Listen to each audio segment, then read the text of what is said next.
Hello students, मैं रूपाली हसनाले आज आप सभी को NCERT संस्कृत कक्षा 8 रुचिरा भाग 3 का 14वां पाठ समझाने जा रही हूँ।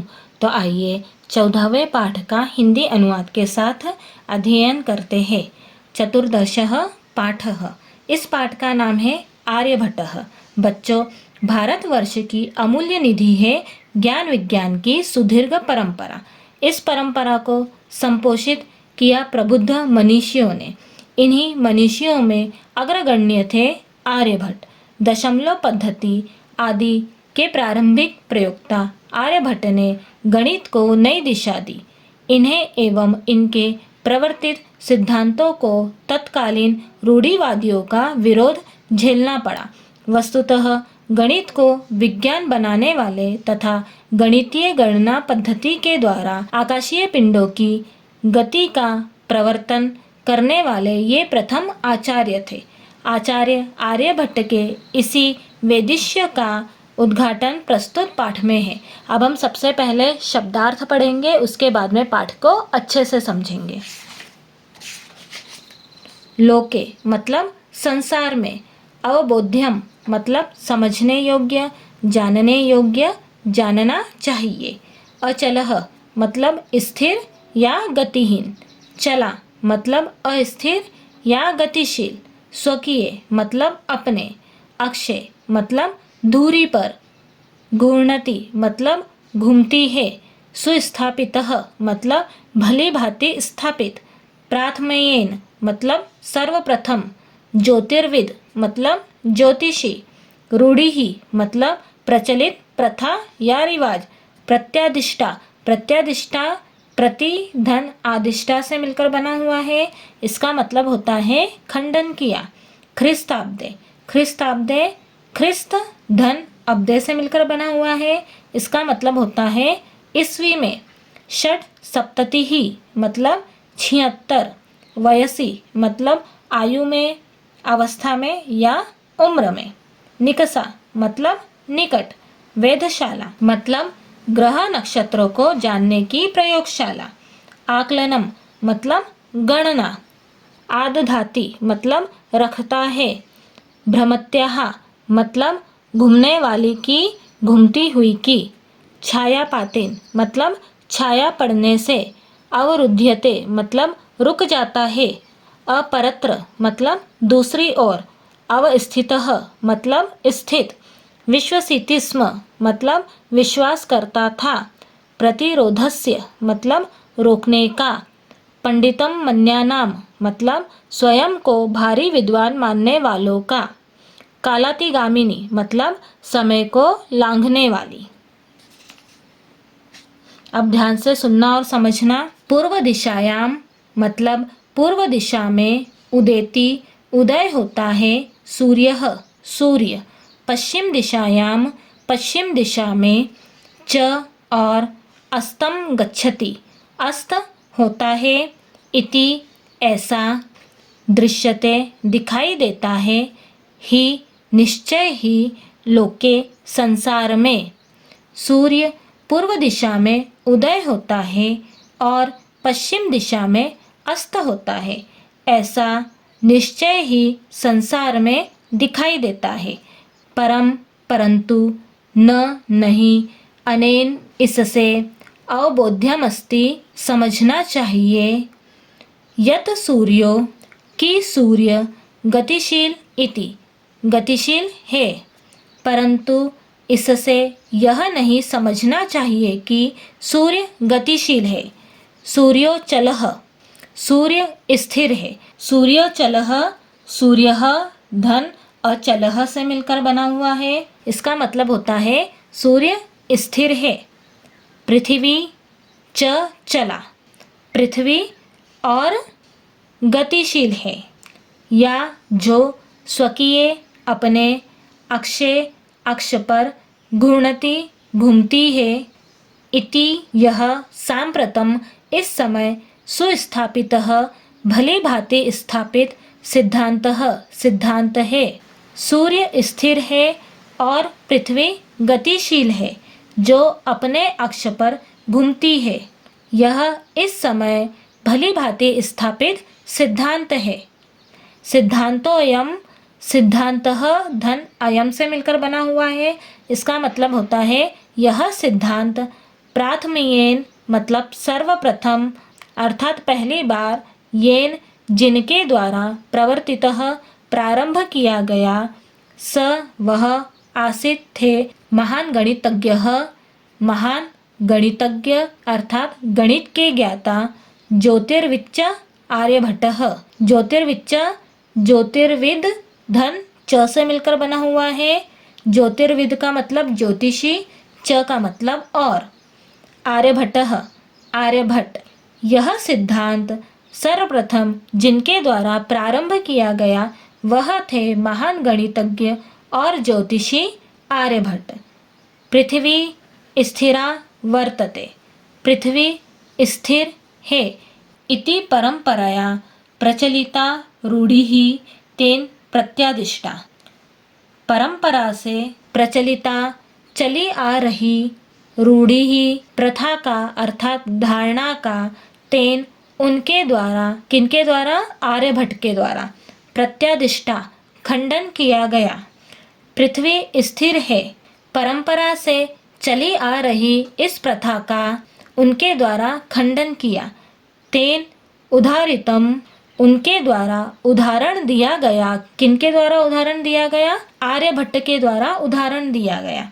यद कि गतिशीलायाम नौकायाम, गतिशील नाव में अर्थात चलती हुई नाव में, उपविष्टः बैठा हुआ, मानवः मनुष्य, नौकाम नाव को, स्थिरानुभवति स्थिर अनुभव करता है अर्थात रुका हुआ अनुभव करता है। अन्यान च, अन्यान मतलब अन्य, च मतलब और, पदार्थान पदार्थों को अर्थात वस्तुओं को, गतिशीलान गतिशील, अवगच्छन्ति समझता है। उनके द्वारा उदाहरण दिया गया कि गतिशील नाव में बैठा हुआ मनुष्य नाव को स्थिर अनुभव करता है और अन्य पदार्थों को गतिशील समझता है। एवमेव इसी प्रकार गतिशीलायाम गतिशील, पृथिव्याम पृथ्वी पर, अवस्थितः स्थित, मानवः मनुष्य, पृथिवीं पृथ्वी को, स्थिरामनुभवति स्थिराम धन अनुभवति से मिलकर बना हुआ है। इसका मतलब होता है स्थिर अनुभव करता है अर्थात रुका हुआ अनुभव करता है। सूर्यादि ग्रहान सूर्य आदि ग्रहों को, च और गतिशीलान गतिशील, वेत्ति जानता है। इसी प्रकार गतिशील पृथ्वी पर स्थित मनुष्य पृथ्वी को स्थिर अनुभव करता है और सूर्य आदि ग्रहों को गतिशील जानता है। सूर्य पूर्व दिशा में उदय होता है और पश्चिम दिशा में अस्त होता है, ऐसा निश्चय ही संसार में दिखाई देता है। परंतु इससे यह नहीं समझना चाहिए कि सूर्य गतिशील है। सूर्य स्थिर है और पृथ्वी गतिशील है जो अपने अक्ष पर घूमती है। यह इस समय भली भांति स्थापित सिद्धांत है। यह सिद्धांत सर्वप्रथम जिनके द्वारा प्रारंभ किया गया वह थे महान गणितज्ञ और ज्योतिषी आर्यभट्ट। पृथ्वी स्थिर है, परंपरा से चली आ रही इस प्रथा का उनके द्वारा खंडन किया। उन्होंने उदाहरण दिया कि गतिशील नाव में बैठा हुआ मनुष्य नाव को स्थिर अनुभव करता है, मतलब चलती हुई नाव में बैठा मनुष्य नाव को रुका हुआ अनुभव करता है और अन्य पदार्थों को गतिशील समझता है।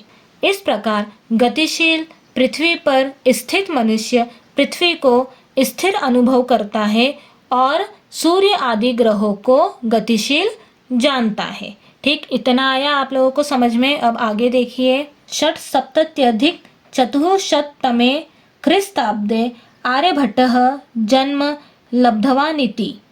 सन 476वें ईस्वी वर्ष में आर्यभट्ट ने जन्म लिया। तेनैव ऐसा उनके द्वारा विचरिते रचित आर्यभटीयम इत्यस्मिन् आर्यभटीयम इस ग्रंथ में उल्लेख किया गया है। सन 476वें ईस्वी वर्ष में आर्यभट्ट ने जन्म लिया, ऐसा उनके द्वारा रचित आर्यभटीयम इस ग्रंथ में उल्लेख किया गया है। ग्रंथोऽयं तेन त्रयोविंशतितमे वयसि विचरितः। ग्रंथः धन अयम से मिलकर बना हुआ है। इसका मतलब होता है यह ग्रंथ तेन उनके द्वारा त्रयोविंशतितमे 23 वर्ष की वयसी आयु में विचरितः रचा गया था। यह ग्रंथ उनके द्वारा 23 वर्ष की आयु में रचा गया था। ऐतिहासिक स्रोतों से ज्ञात होता है यत् कि पाटलिपुत्र वर्तमान में पटना, ठीक है, निकट आर्यभट्ट की वेधशाला आसीत्। वेधशाला थी। वेधशाला का मतलब ग्रह नक्षत्र आदि को जानने की प्रयोगशाला, ठीक है। ऐतिहासिक स्रोतों से ज्ञात होता है कि पाटलिपुत्र के निकट आर्यभट्ट की वेधशाला थी। अनेन इदम अनुमीयते यत् तस्य कर्मभूमिः पाटलिपुत्रमेव आसीत्। अनेन इससे इदम यह अनुमीयते अनुमान लगाया जाता है यत् कि तस्य उनकी कर्मभूमि अर्थात कार्यक्षेत्र पाटलिपुत्रम धन एव से मिलकर बना हुआ है। इसका मतलब होता है पाटलिपुत्र ही आसित थी। इससे यह अनुमान लगाया जाता है कि उनकी कर्मभूमि पाटलिपुत्र ही थी।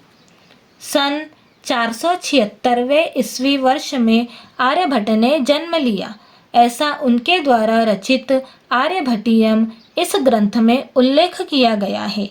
यह ग्रंथ उनके द्वारा 23 वर्ष की आयु में रचा गया था। ऐतिहासिक स्रोतों से ज्ञात होता है कि पाटलिपुत्र के निकट आर्यभट्ट की वेधशाला थी। इससे यह अनुमान लगाया जाता है कि उनकी कर्मभूमि पाटलिपुत्र ही थी। इतना आया समझ में। अब आगे देखिए। आर्यभट्टस्य योगदानं गणितज्योतिषा संबंधम वर्तते। आर्यभट्ट का योगदान गणित ज्योतिषा मतलब गणित ज्योतिष से संबंधित वर्तते है। आर्यभट्ट का योगदान गणित ज्योतिष से संबंधित है। यत्र जहाँ संख्याओं की आकलन अर्थात गणना महत्व आदधाती रखती है। जहाँ संख्याओं की गणना महत्व रखती है। आर्यभट्टः फलित ज्योतिषशास्त्रे न विश्वसिति स्म।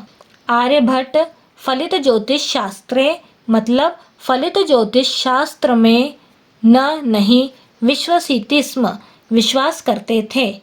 आर्यभट्ट फलित ज्योतिष शास्त्र में विश्वास नहीं करते थे। गणितीय पद्धतया कृतम गणित की पद्धति से किए गए आकलनम धन आधृत्य से मिलकर बना हुआ है। इसका मतलब होता है आकलन के आधार पर अर्थात गणना के आधार पर एव ही तेन उनके द्वारा प्रतिपादित किया गया यद कि ग्रहण में राहु केतु नामक दानव अर्थात राक्षस नास्ति नहीं है। कारण गणित की पद्धति से किए गए गणना के आधार पर ही उनके द्वारा प्रतिपादित किया गया कि ग्रहण में राहु केतु नामक दानव कारण नहीं है। तत्र तु सूर्य चंद्र पृथ्वी इति त्रीणि एव कारणानि। तत्र तु वहाँ तो सूर्य चंद्रमा और पृथ्वी इति ये तीनों एव ही कारणानि कारण है। वहाँ तो सूर्य, चंद्रमा और पृथ्वी ये तीनों ही कारण हैं। सूर्यम, सूर्य के परितः चारों ओर भ्रमत्याः घूमती हुई पृथिव्याः पृथ्वी का चंद्रस्य चंद्रमा के परिक्रमा पथ के साथ संयोग से ग्रहण भवति होता है। सूर्य के चारों ओर घूमती हुई पृथ्वी के चंद्रमा के परिक्रमा पथ के साथ संयोग से ग्रहण होता है।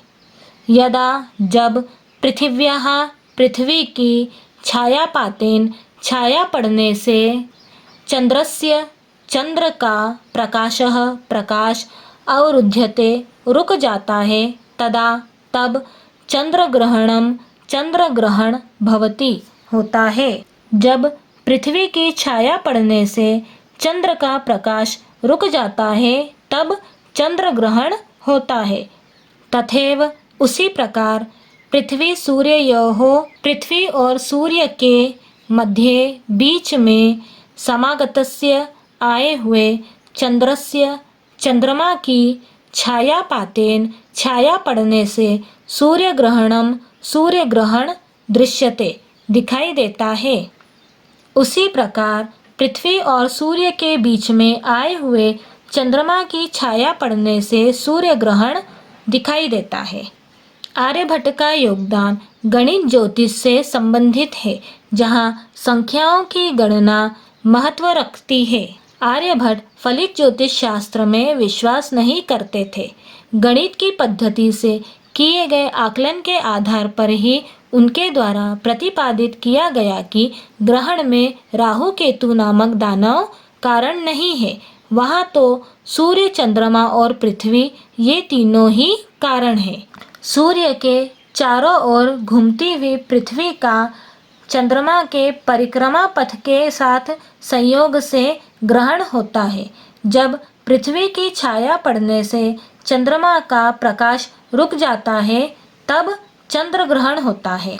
उसी प्रकार पृथ्वी और सूर्य के बीच में आए हुए चंद्रमा की छाया से सूर्य ग्रहण दिखाई देता है। आया समझ में आप सभी को? अब आगे देखिए। समाजे नूतनानां विचाराणां स्वीकरणे प्रायः सामान्यजनाः काठिन्यम् अनुभवन्ति।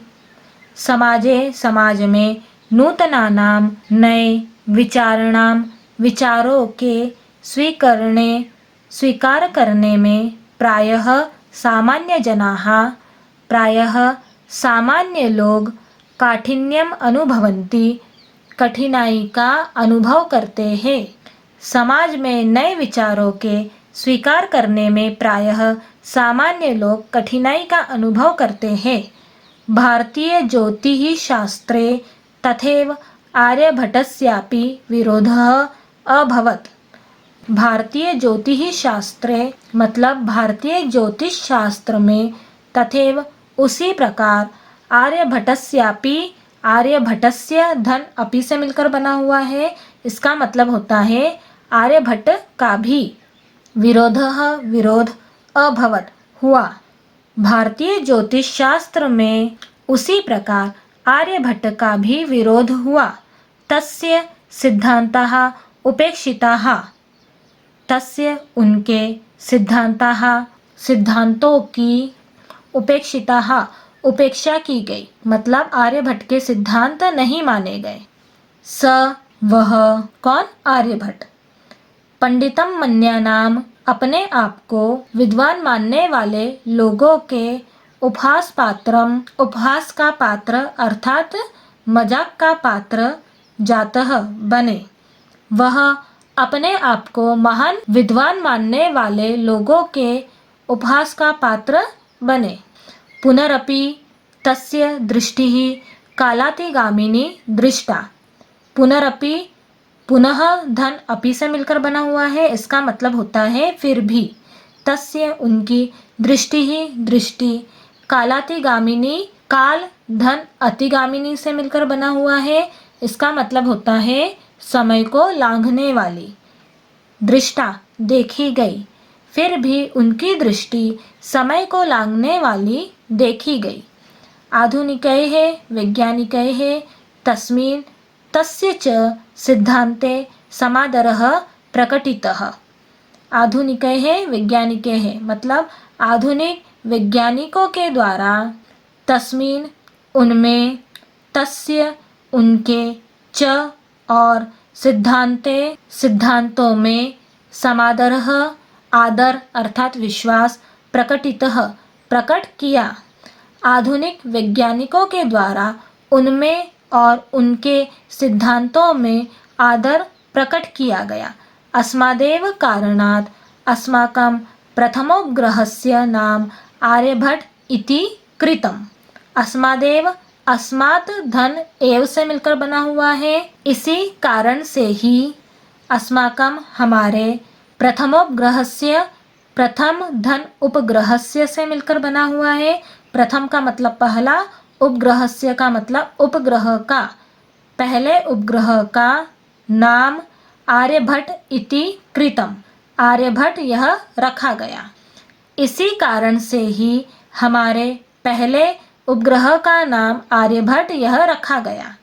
समाज में नए विचारों के स्वीकार करने में प्रायः सामान्य लोग कठिनाई का अनुभव करते हैं। भारतीय ज्योतिष शास्त्र में उसी प्रकार आर्यभट्ट का भी विरोध हुआ। उनके सिद्धांतों की उपेक्षा की गई, मतलब उनके सिद्धांत नहीं माने गए। वह अपने आप को विद्वान मानने वाले लोगों के उपहास का पात्र बने। फिर भी उनकी दृष्टि समय को लांघने वाली देखी गई। आधुनिक वैज्ञानिकों के द्वारा उनमें और उनके सिद्धांतों में आदर प्रकट किया गया। इसी कारण से ही हमारे पहले उपग्रह का नाम आर्यभट्ट रखा गया। वस्तुतः भारतीयाः गणितपरम्परायाः अथ च विज्ञानपरम्परायाः असौ एकः शिखरपुरुषः आसीत्। वस्तुतः वास्तव में भारतीय गणित परंपरा के अथ च और भी विज्ञान परंपरा के असौ वे एक शिखर पुरुष अर्थात सर्वोत्तम व्यक्ति आसीत थे। वास्तव में भारतीय गणित परंपरा के और विज्ञान परंपरा के वे एक शिखर पुरुष थे, अर्थात सर्वोत्तम व्यक्ति थे। ठीक आया समझ में आप सभी को? इस प्रकार हमारा 14वां पाठ हिंदी अनुवाद के साथ समाप्त होता है। आप लोगों को इस पाठ में कुछ भी प्रॉब्लम हो तो आप मुझे कमेंट बॉक्स में कमेंट करके बता सकते हैं। Thank you.